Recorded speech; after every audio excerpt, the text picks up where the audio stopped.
হরে Krishna, Radhe Radhe. So আজকে আমি খুব ইন্টারেস্টিং একটা টপিকের উপর ভিডিও বানাবো। সো আশা করি তোমাদের বেশ ভালো লাগবে এই স্টোরিটা শুনতে। আমিও অ্যাকচুয়ালি আমি দেখে পুরোটা বলবো, ঠিক আছে? আমার বেশ ভালো লাগলো, সেটাই তোমাদের সাথে শেয়ার করবো। যদিও বা ব্যাপারগুলো আমি একটু একটু করে জানতাম, কিন্তু ইন ডিটেলসে খুব সুন্দর করে এখানে লেখা আছে, সেটাই তোমাদের সাথে আমি মানে বলবো। আজকে টাইটেল থাম্বনেল দেখে বুঝে গেছো কার উপর বেস করে ভিডিও বানাচ্ছি। যে রিসেন্টলি নৃসিংহ ভগবানের যে মুভিটা বেরিয়েছে, তারপর থেকে এই কোয়েশ্চেনটা অনেকের মধ্যেই আসতে পারে যে এই যে হিরণ্যকশিপু হিরণ্যাক্ষ এরা কার অভিশাপে এরকম রাক্ষস হয়ে বা অসুরের মতো অসুর হিসেবে জন্ম নিয়েছে, কার অভিশাপে? অনেকটা মনে কোয়েশ্চেন আসতেই পারে। এটা খুব সুন্দর করে এখানে একটা ব্যাখ্যা করা আছে, আমি সেটা তোমাদের সাথে শেয়ার করছি। আমরা সবাই চতুষ কুমারের নাম তো জানি বা পরিচয় জানি, সনক নন্দন, সনাতন, সনৎ কুমার, ঠিক আছে? তাদের জন্ম নিয়ে একটুখানি বলে দিই। সেটা হচ্ছে তারা ব্রহ্মার মানসপুত্র।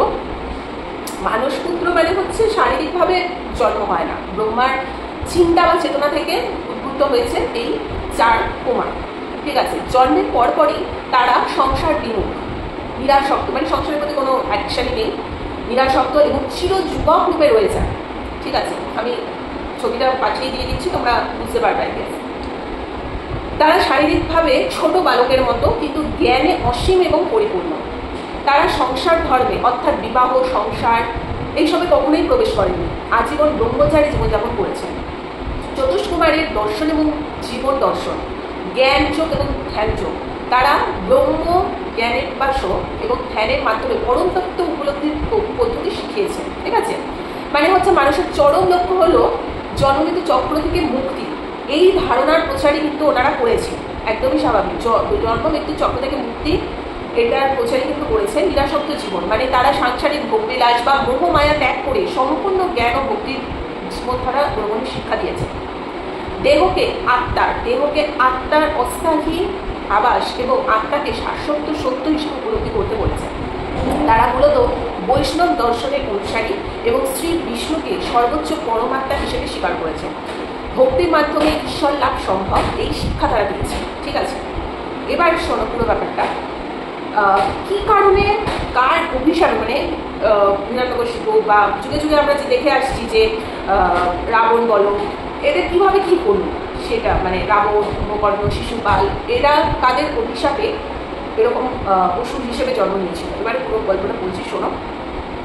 আচ্ছা, পুরাণ কাহিনী, চতুষ কুমারও পুরাণ কাহিনী। আচ্ছা, বৈকুণ্ঠে প্রবেশ ও জয় বিজয় অভিশাপ। এবার চতুষ কুমার শ্রী বিষ্ণু দর্শনের জন্য, আচ্ছা মানে একবার চতুষ কুমার এই 4 জন শ্রী বিষ্ণু দর্শনের জন্য বৈকুণ্ঠে যান, ঠিক আছে?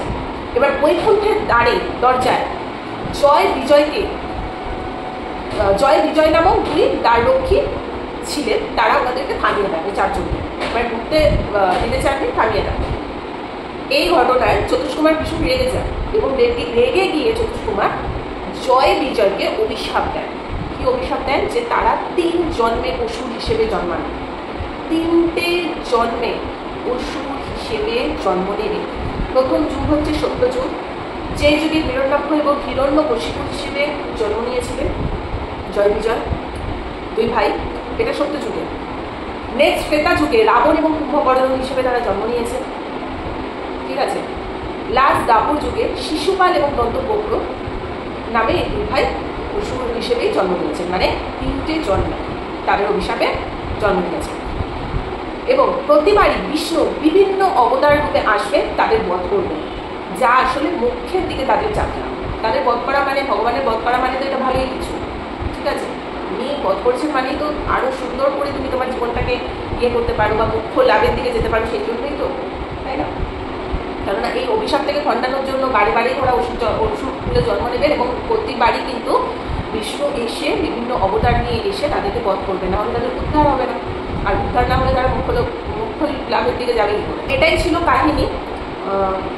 আশা করি তোমাদের একটু হলেও ভালো লেগেছে যে 3টে যুগে পরপর এই 4 কুমারের অভিশাপে কিন্তু জয় বিজয়কে বারে বারে অসুর রূপে জন্ম নিতে হয়েছে এবং শ্রী বিষ্ণু প্রতিবারই এসে ওনাদেরকে কিন্তু বধের মাধ্যমে ওনাদেরকে হেল্প করেছে, যাতে তোমাদের অভিশাপটাও খণ্ডাবে এবং তোমরা মুখ্যের দিকেও যেতে পারবে।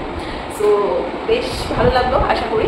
তো আমার এরকমই মানে ভগবান রিলেটেড এই তথ্যগুলো জানতে বেশ ভালো লাগে এবং স্টোরি হিসেবে তোমাদের সাথে শেয়ার করতে ভালো লাগে। যারা ইন্টারেস্টেড, আই হোপ সো ভিডিওগুলো তোমরা দেখেছো, আর যারা ইন্টারেস্টেড না স্কিপ করে গেছো তো ঠিক আছে, কোনো ব্যাপার না, সবসময় ভগবানের নাম জপ করো এবং ওনার ছত্রছায়ায় থাকার চেষ্টা করো, মনে ভক্তিভাব সবসময় আনার চেষ্টা করো।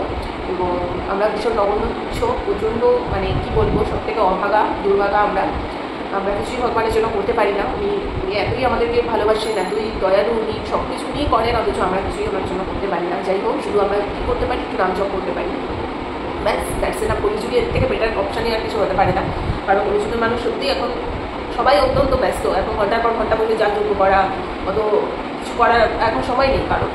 তার কিন্তু নামজপ তো আমরা করতেই পারি না, সেটাতে তো কোনো মানে বাদ বিচার নেই যে এই সময় নামজপ করা যাবে না, তোমাকে এই সময়তেই করতে হবে, ওই টাইমে করতে পারবে না, কোনো ব্যাপার না। যখন যেরকম অবস্থাতেই রয়েছে, যেভাবেই রয়েছে, সেইভাবেই ভগবানের নামজপ করতে থাকো, কনস্ট্যান্ট নামজপ করতে থাকো। নামজপের প্রচুর মারাত্মক ভূমিকা, প্রচুর দুর্ঘটনা, আপদ বিপদ সমস্ত কিছু থেকে তোমাদেরকে রক্ষা করবে। আমার নিজের লাইফ এক্সপিরিয়েন্স প্রচুর কিছু আছে, বাট আমি হয়তো শেয়ার করি না, কারণ কত কিছু ইন ডিটেলসে শেয়ার আমার করতে ইচ্ছে করছে না। যদি ইন ফিউচার দরকার পড়ে, তোমরা যদি জিজ্ঞেস করো, তখন না হয় আমি বানিয়ে দেবো, ঠিক আছে? সো আজ মতো এখানে ভিডিওটাকে এন্ড করছি। যদি ভালো লেগে থাকে অবশ্যই সাবস্ক্রাইব করে দিও, আর সবাই পাশে থেকো, ভালো থেকো, পজিটিভ থেকো, আনন্দে থেকো। হরে কৃষ্ণ, রাধে রাধে।